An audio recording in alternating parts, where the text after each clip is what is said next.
और मध्य प्रदेश से संबंधित भी है। सर, आप स्वयं एक कृषि स्नातक हैं और मध्य प्रदेश का जो कृषि क्षेत्र है वो आदरणीय शिवराज जी के नेतृत्व में अभूतपूर्व रूप से आगे बढ़ा है, ऐसा सभी मानते हैं। ऐसा क्या विशेष हुआ है और अभी जो खासकर कृषि कानूनों का विरोध किया जा रहा है उसके बारे में आपके क्या विचार है, ये जानना चाहेंगे सर। पुनीत जी, आपने बड़ा अच्छा प्रश्न किया है। सबसे पहले तो मैं एक बात, चूंकि एक रिलीवेंट है आज के समय में, मैं बिल्कुल कहूंगा कि मध्य प्रदेश के अंदर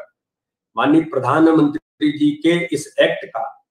जो कृषि कानून बने हैं उनका मध्य प्रदेश की जनता ने, मध्य प्रदेश के किसानों ने इसका व्यापक समर्थन किया है। कांग्रेस जिस प्रकार से एक तथाकथित आंदोलन करने का प्रयास कर रही थी, बंद का कॉल किया था, लेकिन पूरी तरह से यहाँ पर विफल हुआ और किसान मध्य प्रदेश का भारतीय जनता पार्टी के साथ खड़ा है। उसका कारण है कि मध्य प्रदेश के अंदर जो मध्य प्रदेश का किसान है, भारतीय जनता पार्टी की सरकार 15 वर्ष माननीय शिवराज सिंह चौहान, उमाजी, बाबूलाल गौर के नेतृत्व में जो काम किया, किसानों के कल्याण के लिए कदम कदम पर भारतीय जनता पार्टी ने जो काम किया, मैं ये कहना चाहता हूं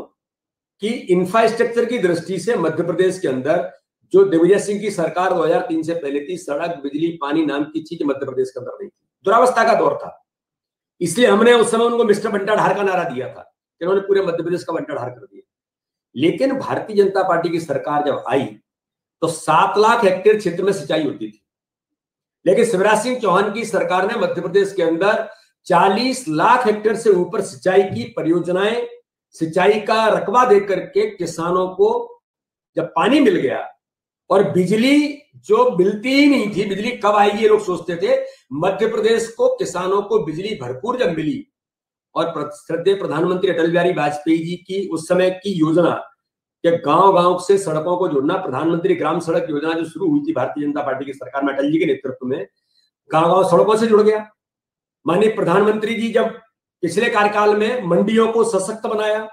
मध्य प्रदेश के अंदर भी मंडी एक्ट के माध्यम से जो किसानों को हर प्रकार की चीजें, और मंडी के अंदर जो आज के समय में जो पहले ये होता था कि कोई भी आया और किसानों को लूट होती थी, आज कानून बना करके उन सारी चीजों पर मंडी एक्ट के माध्यम से किसानों को सुविधाएं जो दी, तो किसानों को बिजली मिली, सड़क मिली और सिंचाई की सुविधा मिलकर के किसानों को पानी मिल गया और मंडी के माध्यम से किसानों की मार्केटिंग की सुविधा मिल गई। तो इसलिए मैं कह सकता हूं कि 15 वर्षों के अंदर भारतीय जनता पार्टी की सरकार ने मध्य प्रदेश के अंदर जो किसानों ने, वैज्ञानिकों ने रिसर्च की, किसानों ने उसका जमीन पर उतारने का काम किया और सरकार ने उनको सुविधाएं दी हर प्रकार की किसानों के लिए। उसका परिणाम ये रहा कि 5 बार इस देश के अंदर पंजाब को क्रॉस करते हुए मध्य प्रदेश पार्टी की सरकार में किसानों के द्वारा कृषि कर्मण अवार्ड, जो पूरे देश के अंदर एक अवार्ड होता है जो राज्य को मिलता है, वो 5 बार कृषि कर्मण अवार्ड मध्य प्रदेश की सरकार को, भारतीय जनता पार्टी की सरकार को मिला। तो ये इंफ्रास्ट्रक्चर उनको जो दिया, सिंचाई की सुविधा दी, बिजली दी, पानी दिया, ये सारी चीजें किसानों को दी, उसका परिणाम ये था कि मध्य प्रदेश कृषि के क्षेत्र में आज बखूबी हमारा किसान काम करने का प्रयास कर रहा है और कांग्रेस के उस प्रलोभन को भी दूर करने का काम भारतीय जनता पार्टी की सरकार ने, माननीय मुख्यमंत्री प्रधानमंत्री जी ने किसान सम्मान निधि जो दी, आज पूरे देश के अंदर 17,000 करोड़ रुपए किसान सम्मान निधि के माध्यम से किसानों को दिया। मध्य प्रदेश के माननीय मुख्यमंत्री जी ने अभी 4,000 रुपए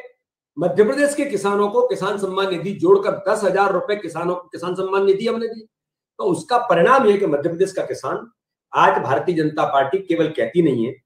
इन कामों को जमीन पर करती है। तो किसानों की आय दोगुनी कैसे हो,